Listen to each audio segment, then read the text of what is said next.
दोस्तों नमस्कार, मैं हूं कन्हैया धाकड़ और आप देख रहे हैं गंगेश्वर जहरमुक्त जैविक खेती पर खेती संबंधी जानकारी। दोस्तों अभी जो अगला वीडियो आया था जिसमें अपनों ने जैविक कीटनाशक, जैविक फंगिसाइड, जैविक सूक्ष्म तत्व, समृद्धि खाद और जैविक फंगिसाइड ये सारा जो मिलाए थे ना, उनके बारे में कुछ चर्चा करनी थी क्योंकि उस दिन अपनों ने सारे आइटम मिला के स्प्रे कर दिया। तो दोस्तों उनसे होने वाले बेनिफिट क्या हैं उस पर थोड़ी चर्चा करते हैं। दोस्तों उसमें अपनों ने होमिक एसिड भी मिलाया था जो देसी गाय भैंस के कंडों से बना हुआ था। तो दोस्तों जब हम होमिक एसिड का स्प्रे करते हैं तो उससे जो फसलों की जड़ें हैं ना, जड़ें 3-4 प्रकार की होती है। उसमें एक तो मेन जड़ हो जाती है, उसके बाद में उससे थोड़ी हल्की वाली जड़ें होती है जो पौधे को गिरने से रोके रखती है और आसपास से खाद वगैरह जो भी है उनमें पौधे को देने में सहायता करती है। जो प्रथम, सेकंड और तृतीय जो जड़ होती है वो दोस्तों अहम भूमिका निभाती है पौधे को भोजन देने में। तो दोस्तों जो होमिक एसिड उन्होंने डाला था ना, तो यदि उसको अपन पानी के साथ में दें तो जड़ों से काम करेगा, और यदि ऊपर से अपन दें स्प्रे में तो दोस्तों उसमें ये होता है कि जो प्रकाश संश्लेषण की क्रिया है पौधे के अंदर वो बढ़ जाती है। तो उसके अंदर क्या, जो जड़ें और नीचे से ज़मीन से जो खाना देती है उस खाने को पौधे के लिए परिवर्तित करके वो पत्तों से होता है, प्रकाश के द्वारा होता है। पत्तों में जो अपने वायुमंडल में नाइट्रोजन वगैरह रहती है उसको ले लुआ के फिर वो पौधे के खाना बनता है। तो उसमें होमिक एसिड बहुत सहायता करता है, बहुत बड़ी भूमिका निभाता है। तो दोस्तों इससे क्या होगा, स्प्रे से कि यदि होमिक एसिड का स्प्रे कर रहे हैं अपन तो उससे पौधे में प्रकाश संश्लेषण की क्रिया बढ़ जाएगी और वो पौधे का खाना जल्दी बनेगा। तो इससे पौधे में ग्रोथ जल्दी होगी, पौधे में हरापन रहेगा, फल फूल ज़्यादा आएंगे और ज़्यादा पैदावार मिलेगी।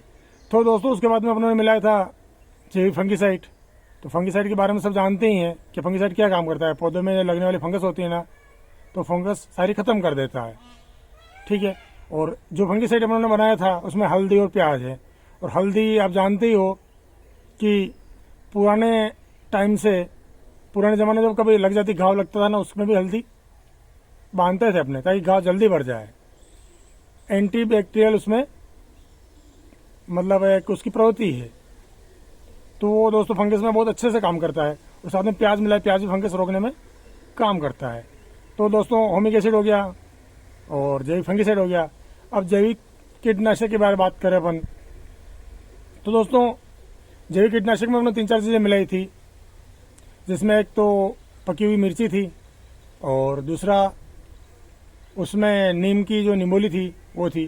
तो दोस्तों सब जानते ही हैं कि नीम तेल कीटों को भगाने में, कीटों को मारने में बहुत ही सहायक सिद्ध होता है। इस पर कई तरह के प्रैक्टिकल भी हुए। दोस्तों इसकी मेन भूमिका रहती है कि जिन पत्तों को ये कीट खाते हैं ना, उससे, और जो कीट वर्तमान में फसल में बैठे हुए और उनके ऊपर जो नीम तेल या नीम को अपने इससे बनाए कीटनाशक ये गिरता है ना, तो दोस्तों उन कीटों में नपुंसकता बढ़ती है। तो उनका जर्मिनेशन आगे आगे जो एक चक्र चलता है ना वो ख़त्म होता है। तो इससे कीट फिर नहीं लग पाते हैं। और साथ में अपने हरी लाल मिर्ची मिलाई थी, बहुत तीखी थी, प्लस उसमें हमने तंबाकू डाली है, लहसुन डाला है, प्याज डाला है, एलोवेरा डाला है। तो ये सारी चीज़ें कीटों को भगाने में और मारने में बहुत ही बढ़िया काम करती है। तो दोस्तों जो अपने मिर्ची में, सोयाबीन में और मूंगफली में जो कीट लग रहे थे, जो फंगस थी, तो उनके दो के लिए उपाय हो गया। दोस्तों हम तीसरा मिलाया था उसमें अपनों ने जैविक समृद्धि खाद। तो दोस्तों समृद्धि खाद मैं 2 साल से यूज़ कर रहा हूँ और उसका रिजल्ट मतलब क्या कहूँ मैं आपको, इतना बढ़िया है।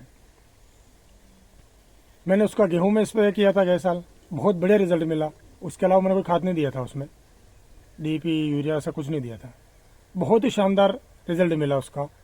और मैं तो यही कहता हूँ कि आप सब भी करिए और अच्छी उपज पाइए बिना खर्चे में। ठीक है। तो दोस्तों बात करते हैं समृद्धि खाद के बारे में। सोयाबीन में उसका बहुत बड़े रिजल्ट है।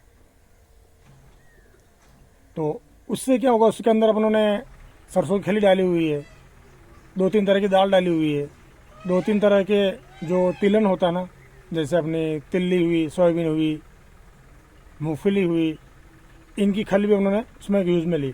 तो दोस्तों सरसों की खल में, तिल्ली में, इनमें लगभग हर तरह का कंटेंट पाया जाता है। कैल्शियम ले लो आप, फॉस्फोरस ले लो आप, कार्बोहाइड्रेट ले लो आप, ठीक है, नाइट्रोजन ले लो आप, मतलब जो अपन पौधे के लिए ज़रूरी होता है ना, सारी चीज़ें इनमें पाई जाती है। तो दोस्तों जो वेस्ट डिकम्पोजर से अपन खाद तैयार कर रहे हैं ना, तो ये बहुत बढ़िया खाद बन रहा है और इसको अपनों ने स्प्रे में यूज़ लिया है। तो दोस्तों फसल की जो फंगस थी उस पर काम करेगा, कीट उस पर काम करेगा। लास्ट में जो अपनों ने ये खाद डाला है समृद्धि खाद, तो दोस्तों ये पौधे को एकदम तरोताज़ा कर देगा, हरापन रहेगा, फल फूल अच्छे आएंगे, क्योंकि पौधे में कोई कमी नहीं रहेगी। तो दोस्तों फिर पौधे को बढ़ने से और अच्छी पैदावार देने से कौन रोकेगा? कीट रहेंगे नहीं, फंगस रहेगी नहीं। और उसके साथ में अपनों ने उसके अंदर 1.25 किलो से 1.5 किलो के लगभग फिटेकरी डाली थी। वो दोस्तों फिटेकरी बहुत अच्छे रिजल्ट हैं। चाहे स्प्रे से पौधे के ऊपर कीट उनके ऊपर लगेगी ना, तो भी कीट मारेंगे, और यदि कीट कहीं ऐसी जगह है जहाँ स्प्रे नहीं पहुँच पा रहा है अपना, तो उसके बाद में जो पौधे को या पत्ते को या जहाँ भी कुछ खाएगा, वो खाने के बाद में भी जो फिटेकरी उसके अंदर जाएगी तो भी उसको मरना है। और दोस्तों फिटेकरी अच्छे रिजल्ट है। प्लस जो ज़मीन पे भी फिटेकरी गिर रही है, तो ज़मीन का पीएच मान कम करेगी, और पीएच मान कम करने से क्या होगा कि उसके अंदर, ज़मीन के अंदर जो खाद निर्जीव रूप में पड़े हुए हैं, जो पढ़े लिखे दोस्त हैं वो सब जानते ही इस बात को, लेकिन जो भी नहीं जानते उनके लिए भी जानकारी है कि अपन ने जो रासायनिक खाद अपन खेतों में दे रखे हैं, तो उसमें से 30% 40% खाद लगता है, बाकी 60% 70% खाद फिक्स हो जाता है ज़मीन के अंदर जाके। तो दोस्तों जो फिटेकरी अंदर जाएगी और पीएच मान कम पड़ेगा, तो जो निर्जीव खाद पड़ा हुआ, फिक्स हुआ जो खाद पड़ा हुआ अंदर, उसको वो एक्टिवेट कर देगी, ज़मीन भुरभुरी बन जाएगी, ज़मीन उपजाऊ बन जाएगी, पानी सोखने की क्षमता बढ़ जाएगी, जो ठोस बने ज़मीन में वो खत्म हो जाएगा। तो फिटेकरी दोनों तरफ से काम कर रही है। तीसरा, फिटेकरी फंगीसाइड के रूप में भी काम कर रही है। दोस्तों मैंने आर्टिकल पढ़े हैं वैज्ञानिकों के, उनमें मैंने ऐसा पाया है कि फिटेकरी फंगस के फंगीसाइड के रूप में उन्होंने जब प्रैक्टिकल किया ना, तो वहाँ 2-3 फंगीसाइड और भी काम में लिए थे उन्होंने। लेकिन दोस्तों जहाँ वो फंगीसाइड काम नहीं कर रहे थे, वहाँ फिटेकरी ने काम किया, जो फंगस थी उसको आगे बढ़ने से रोक दिया। तो दोस्तों 2-3 तरह से फंगीसाइड अपनी काम, फिटेकरी काम कर रही है। ज़मीन से भी काम कर रही है, कीटनाशक के रूप में भी काम कर रही है, और फंगीसाइड के रूप में भी काम कर रही है। तो दोस्तों ये वीडियो डालना इसलिए ज़रूरी हो गया था कि उस दिन में सब मटेरियल मिला है, तो काफ़ी लंबा वीडियो हो गया था और उस समय ज़्यादा बता नहीं पाया। तो मैंने सोचा क्यों नहीं अपन चीज़ स्प्रे कर रहे हैं तो उसके बारे में पूरी सटीक जानकारी दे दें। दोस्तों अपना खर्चा कुछ भी नहीं लगा उसमें, सिर्फ 2 किलो गुड़ के अलावा, क्योंकि वेस्ट डिकम्पोजर जब बनाते हैं ना, उसमें 2 किलो गुड़ बाजार से लाना पड़ता है, क्योंकि गुड़ अपने यहाँ होता नहीं है, और जिन किसान भाइयों मित्रों के वहाँ होता है तो उनके वहाँ तो कुछ भी नहीं लग रहा है। और बाकी जो सारी चीज़ें हैं, सारी चीज़ें घर की है, तो उसमें खर्चा अपना कुछ लग नहीं रहा।